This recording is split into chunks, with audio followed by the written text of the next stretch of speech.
अस्सलाम वालेकुम, welcome to my YouTube channel. आज की इस वीडियो में बात करूंगी साइनैप्स क्या होता है, न्यूरोट्रांसमीटर और रीअपटेक प्रोसेस क्या होता है। साइनैप्स क्या है? दो न्यूरॉन के दरमियान जो गैप होता है उसको साइनैप्स कहते हैं।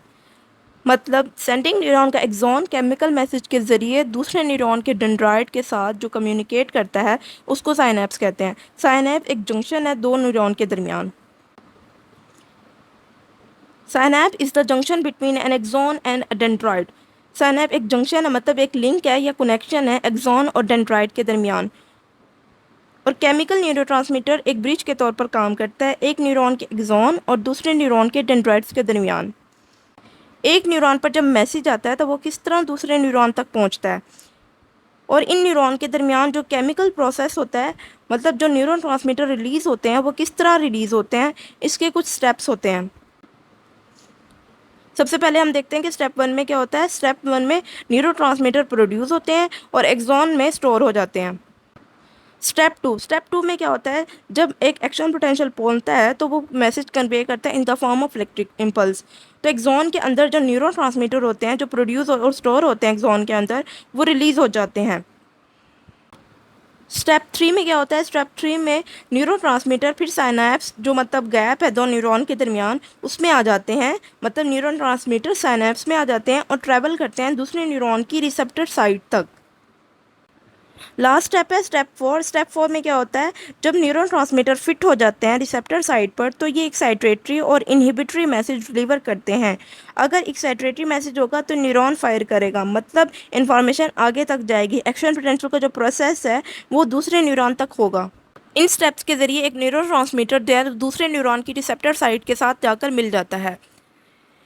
एक केमिकल मैसेज किस तरह से ट्रैवल करता है, सबसे पहले न्यूरोट्रांसमीटर एक्सॉन में प्रोड्यूस होता है और उसके बाद उस गैप में फिल हो जाता है, और उस गैप में फिल होने के बाद वो दूसरे न्यूरॉन के डेंड्राइट के रिसेप्टर साइट के साथ अटैच हो जाता है। और जब न्यूरोट्रांसमीटर फिट हो जाता है तो एक्साइटेटरी या इनहिबिटरी मैसेज को डिलीवर करता है। अगर मैसेज एक्साइटेटरी होगा तो फर्दर मैसेज कन्वे हो जाएगा दूसरे न्यूरॉन तक, अगर इनहिबिटरी होगा तो मैसेज वहीं पर स्टॉप हो जाएगा। ये था साइनैप्स के बारे में। अब हम देखते हैं कि न्यूरोट्रांसमीटर क्या होता है। न्यूरोट्रांसमीटर, जब एक नर्व इम्पल्स एक्सॉन के एंड या टर्मिनल बटन तक पहुंचती है तो टर्मिनल बटन एक केमिकल मैसेज को रिलीज़ करते हैं और ये एक न्यूरॉन से दूसरे न्यूरॉन तक मैसेज को लेकर जाते हैं। अगरचे एक न्यूरॉन में जो मैसेज कन्वे होता है वो इलेक्ट्रिकल इम्पल्स की फॉर्म में होता है, लेकिन ये दूसरे न्यूरॉन तक जो है ना वो केमिकल ट्रांसमिशन सिस्टम के ज़रिए पहुंचता है। मतलब जब मैसेज दूसरे न्यूरॉन तक जाएगा तो वो केमिकल ट्रांसमिशन के ज़रिए जाएगा। न्यूरोट्रांसमीटर कई टाइप्स के होते हैं और हर न्यूरॉन एक खास न्यूरोट्रांसमीटर का केमिकल मैसेज रिसीव करता है। और अगर जब न्यूरोट्रांसमीटर फिट हो जाता है एक रिसेप्टर साइट पर तो केमिकल मैसेज को डिलीवर करता है, और ये मैसेज दो टाइप्स के होते हैं, या तो एक्साइटेटरी मैसेज को वो डिलीवर करते हैं या इनहिबिटरी मैसेज को डिलीवर करते हैं। न्यूरोट्रांसमीटर की दो टाइप्स हैं, एक्साइटेटरी न्यूरोट्रांसमीटर और इनहिबिटरी न्यूरोट्रांसमीटर। एक्साइटेटरी न्यूरोट्रांसमीटर या एक्साइटेटरी मैसेज ऐसे केमिकल मैसेज होते हैं जो दूसरा न्यूरॉन रिसीव करता है और एक्सेप्ट करता है उस इंफॉर्मेशन को, और एक्शन पोटेंशियल उसके एक्सॉन से ट्रैवल करता है। जबकि इसके बरअक्स इनहिबिटरी न्यूरोट्रांसमीटर या इनहिबिटरी मैसेज ऐसे केमिकल मैसेज होते हैं, ये ऐसे केमिकल मैसेज प्रोवाइड करते हैं जो दूसरे न्यूरॉन को फायर करने से रोक देते हैं। मतलब इन्फॉर्मेशन आगे तक नहीं पहुंच पाती और एक्शन पोटेंशियल स्टॉप हो जाता है। ये थी दो टाइप्स के न्यूरोट्रांसमीटर की। कौन कौन सी दो टाइप्स होती हैं, एक एक्साइटेटरी न्यूरोट्रांसमीटर और एक इनहिबिटरी न्यूरोट्रांसमीटर। एक्साइटेटरी न्यूरोट्रांसमीटर से मैसेज आगे फर्दर ट्रांसफर होता है दूसरे न्यूरॉन तक, जबकि इनहिबिटरी न्यूरोट्रांसमीटर से जो है ना मैसेज वहीं पर स्टॉप हो जाता है, इन्फॉर्मेशन आगे तक नहीं पहुँच पाती। अब हम देखते हैं कि रीअपटेक का प्रोसेस क्या होता है। जब इनहिबिटरी मैसेज साइनैप्स में मौजूद रहते हैं तो ये दोबारा रीअब्जॉर्ब होते हैं टर्मिनल बटन के ज़रिए, और इस प्रोसेस को रीअपटेक कहा जाता है।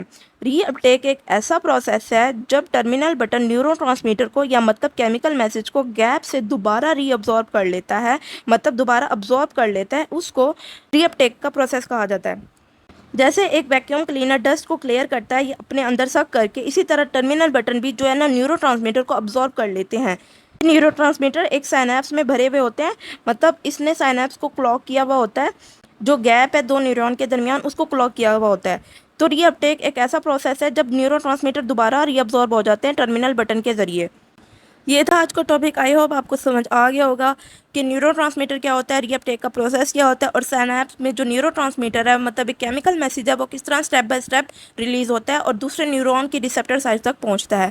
आई होप आपको टॉपिक समझ आ गया होगा। Please like and subscribe my channel and thanks for watching.